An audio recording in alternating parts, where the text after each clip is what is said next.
All Okay, right. here we go. Okay, we're recording. All right. Hi, Wendy. It's so great to have you back and to see you. Nice to see you again, Karen. Okay, well, for the audience, I'm so excited to introduce you to Wendy Strgar. She is here with us today. She was going to be one of the speakers at the Women's Health Panel in April that was originally pre-COVID-19 was going to happen in a couple of weeks. And the reason why I'm so excited to have Wendy here is not only is she a sex educator, a lovologist, she's an award-winning entrepreneur, which we're going to talk about in a little bit. She's a writer. She's written at least two books. I know one, Sex That Works, A Women's Guide to Embracing the Erotic, and another one, Love That Works, awesome book, A Guide to Enduring Intimacy. But and on top of that, she's a pioneer in the organic personal care industry, which is something she and I have in common. She's just leaps and bounds ahead of me. And again, why I want to talk to her today is because she is the founder and CEO of Good Clean Love, which is a huge company today. And so I'm just thrilled that she's here. And Wendy, I was hoping that we could start with your story, because when I first met you, I found your personal story so inspiring and so inspirational. So I wanted you to kind of talk about how did Good Clean Love come about? Well, so first of all, thank you for your kindness. I don't know if I'm nearly as accomplished as you make me out to be, but that was very generous of you. I would say that I am just like this company. I have always found in life that necessity is the mother of invention. And, when we are active learners and participating in our life, then we, all face problems and obstacles and issues. And I think what makes our life what it is what we do with them, truthfully, right? And so when I started Good Clean Love, I had just had my fourth child, and I was a big, sort of, Mothering Magazine nurser for like many years. I nursed all my children. So with each subsequent child, you have more and more vaginal dryness. So, and also as we grew in Good Clean Love, truthfully, the problems that I experienced from, being a mother and having so many children and so many live births, I had a terrible vaginal prolapse, on and on, right, which I had surgically repaired. And so I had all the symptoms that many of the women who come to us experience. And so I started just because I also was the product of one of the very first divorces in Long Island. It was an incredibly scarring experience. And I think from a very young age, like when I started therapy at 13, my therapist introduced this idea to me that, this family that you were born into is maybe not your family, that you could make a family, you can invent that experience for yourself. So I think I was always driven to understand what it was that separates people who are intimately bonded with other people, and when you don't have that, because that was a lot of my growing up experience. So when I had all these kids and I was trying to stay married to this man, and ours is an unconventional marriage, even though it's 38 years old, and that we are as opposite as we can be. He's a psychiatrist, very quiet, very unassuming, one of the nicest people you'll meet. I mean, I think I'm nice too, but I'm much more like I don't want to say aggressive, assertive.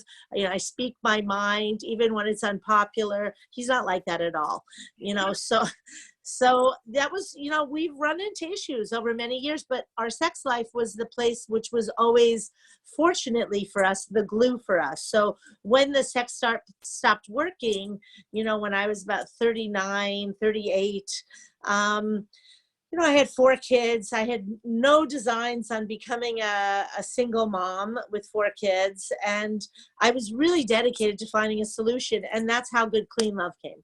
So initially it was essential oil products, which we talked about the other day. And, and love oils literally transformed my marriage.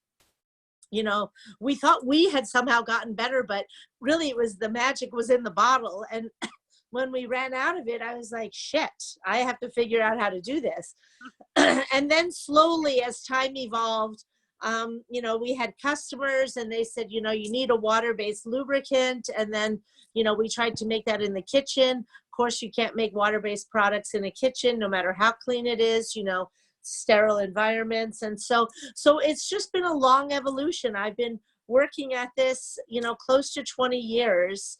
And I think my greatest key of success is that I'm a terrible quitter. I love it. So I haven't heard you say that yet. That's great. I, I feel like persistence in anything we do is really the thing that sets us apart, truthfully, from other people. And and because I really never really engaged with this, I mean, it was more of a problem solving thing for me. My husband was a physician, so we had a nice house. I didn't need to make money on this, so I never did make money for like decades, really. Like for the first 15 years, I never paid myself. And there was just a moment where we took too much out of our credit line, our house second mortgage or whatever. And then it was like, no, the business has to just like be on its own or it's going to stop. And so, you know, we hit those moments. But, you know, I always say, and I think it's true about everything, but I know it's been true about Good Clean Love, is that when you make decisions about what you're doing and money is the basis of your decision making, you're asking the wrong questions. So I was very privileged to be able to make choices about the product development and about the way I wanted to run the business, that I could focus it around, you know, doing the responsible environmental thing. I mean, I was always able to ask questions that was not linked to money. And there's people in my business today that still question that, but and sort of push back on that.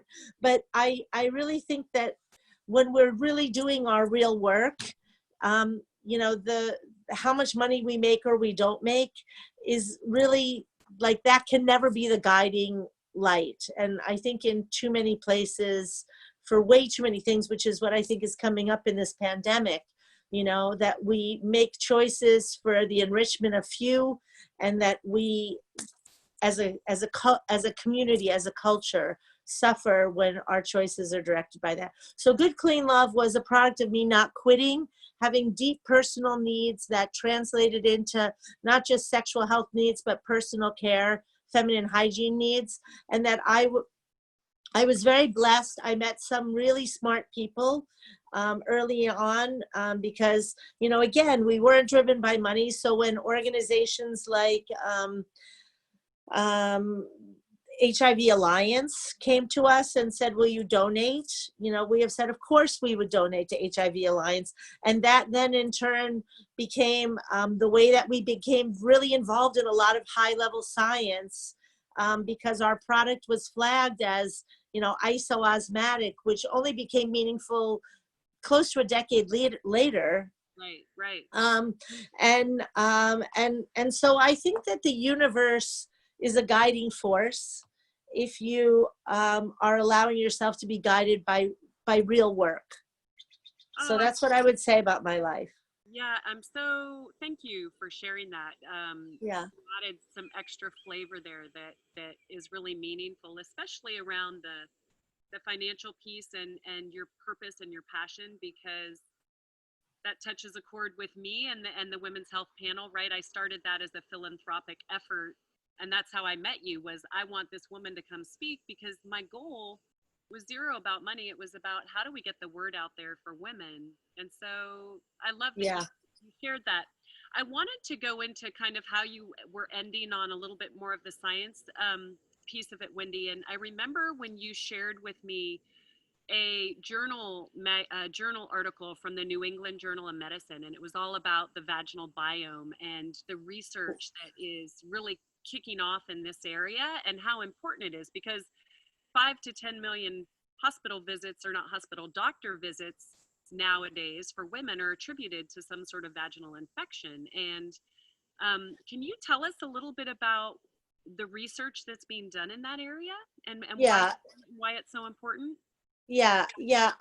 This is actually probably the most exciting part of my work and what I'm most motivated about. So if you think back 10, 15 years, nobody ever thought of their stomach or their digestion as a biome. And now pretty much anyone, almost anyone who could read, would tell you that the gut is a biome, and that's why probiotics has become such a huge industry.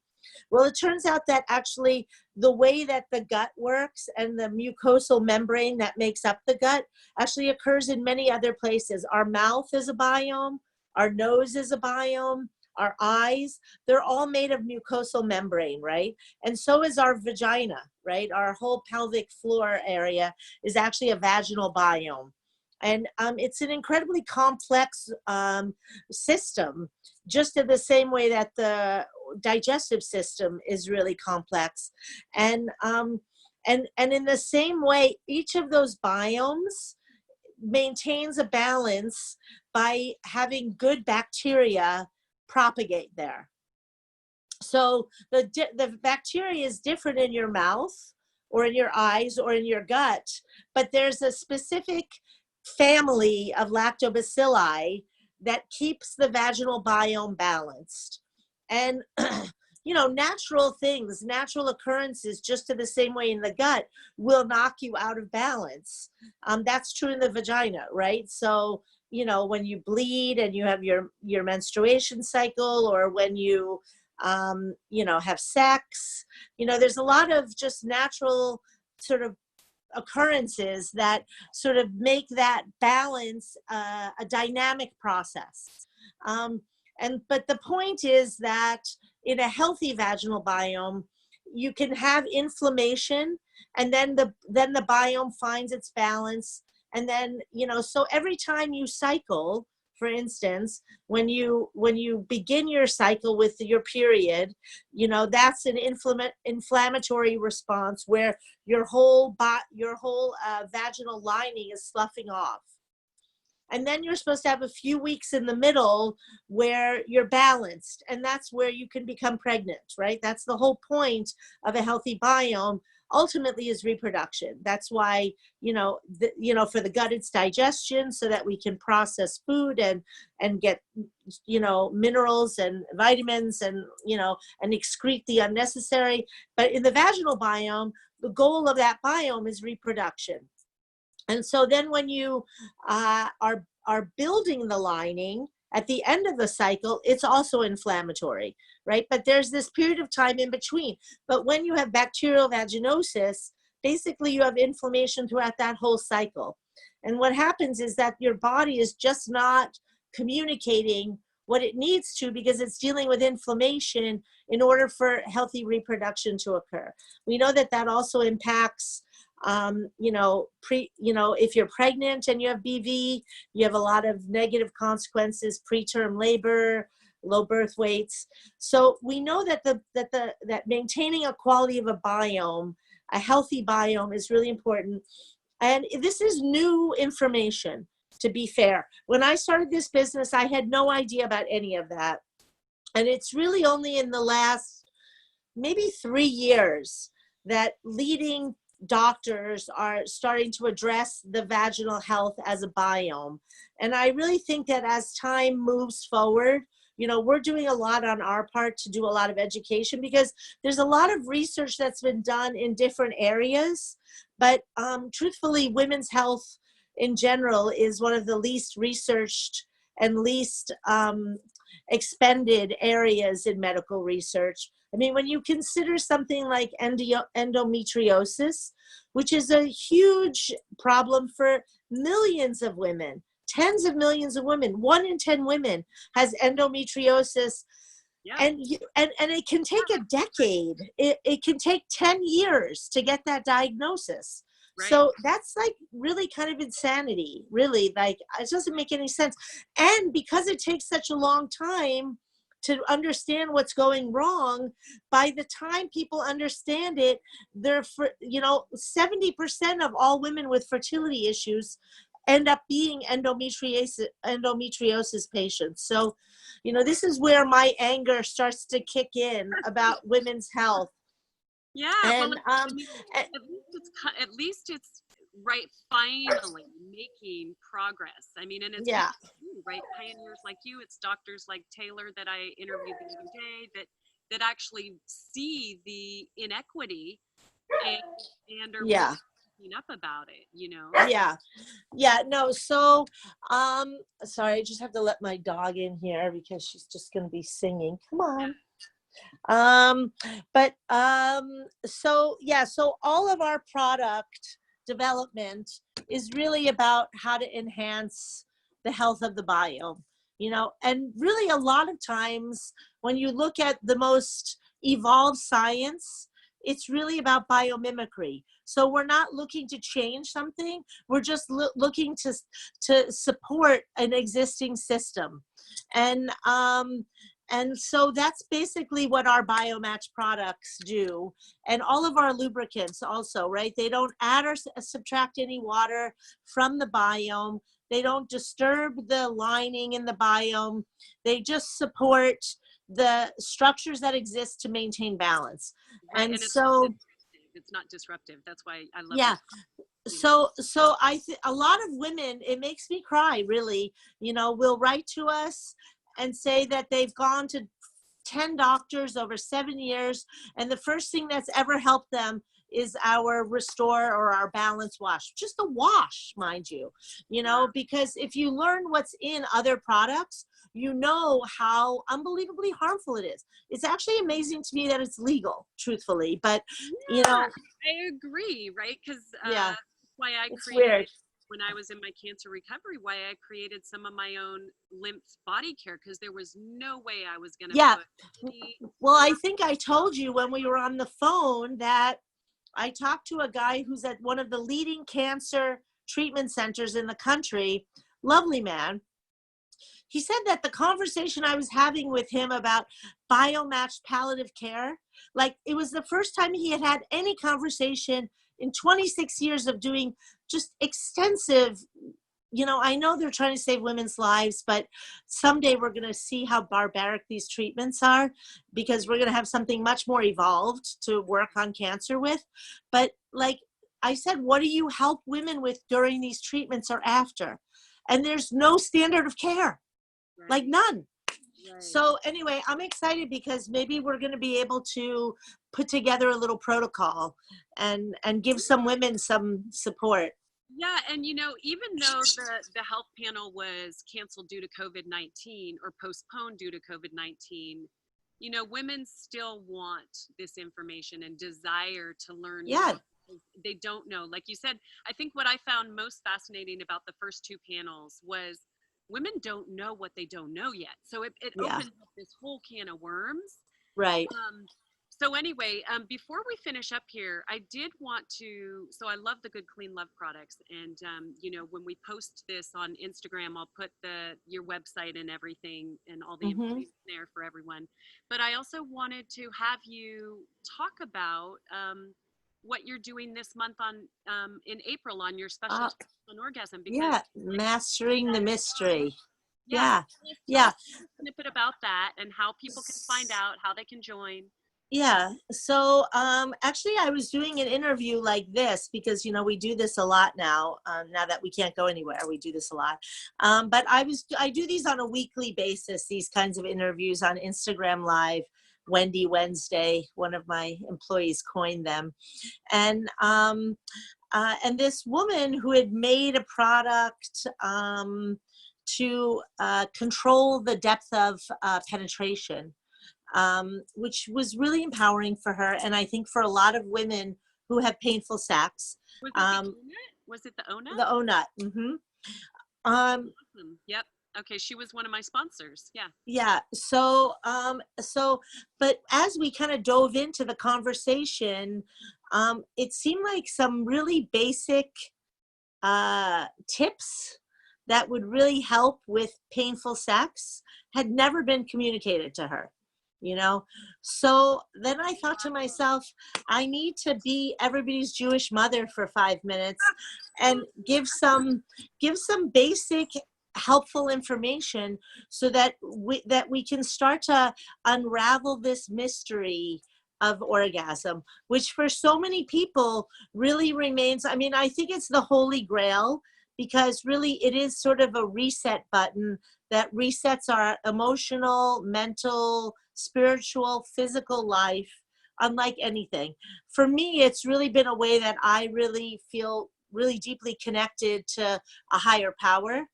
And it has really been something that's helped me maintain the rest of the mess of my marriage for a long time.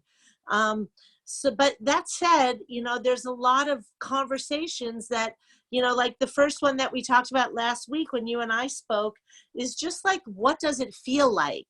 How do you know when it's happening? Because there's actually a lot of confusion, both women who are orgasming and don't know they are, who have physical signs of orgasm, and women who have no physical signs of orgasm but think they are. So there's a real like disconnect, and also just this crazy amount of pornography which shows us what we think it looks like, but that's just a fictional and not even good fiction, you know, that we compare ourselves against something. But so how do we start to feel and know the feeling of release? How do we become like safe with that moment of surrender where our body takes over and guides us? So today we're putting out a piece about the anatomy of orgasm, and how the pleasure systems are built into our body, which many women just don't know. And to be fair, I was close to 40 before the information was even a discovery. So it was like 1997 before a woman in Australia kind of did some MRI and did the research and really understood the whole clitoral system, not just like a little gland on our top of our vagina. And Yeah. so there's a lot to know and learn, Mhm. and I think that there's a lot of room for more real conversations about it. Yeah, I'm so happy you're doing it. And I will, so for the audience again, it's goodcleanloving.com, and I'll put the link Wednesday, Wendy's Wednesdays. So every Wednesday Yeah, she's on yeah, TV. that's an Instagram thing. Yeah. And so, yeah, just keep your eyes out. And there's actually a love oil giveaway, thanks to you, Oh, that we're doing right now. So there's a link to that, and if they just go to goodcleanlove.com, they'll see all those resources and a lot of education about the things that we were talking about earlier. yeah, I even loved one of your posts earlier this week, and I was just like, I love that. And it's just a Yeah, lot. we're doing like meditation and de-escalating at home, and really trying to learn how to be with ourselves in a way that we've really never been faced with before. Right. And it takes Yeah. it takes confidence in a woman to have the compassion for herself and her body and to explore that, right? So anyway, Wendy, thank you so Yeah, much. sorry, I got a little bit, No, that's okay. it's not supposed to happen when I say do not disturb. Oh, that's But okay. Thank you. Thank you for joining listen, today. thank you so much. I really enjoyed it. And, for sure, we're going to jump back on an Instagram Live and talk about more things soon. So thanks for putting me in your lineup and all that. Of course. We'll see you again Yeah, soon, and stay safe and healthy and happy. you too. Okay. Take care now. Bye. You Bye. too. Bye. Bye.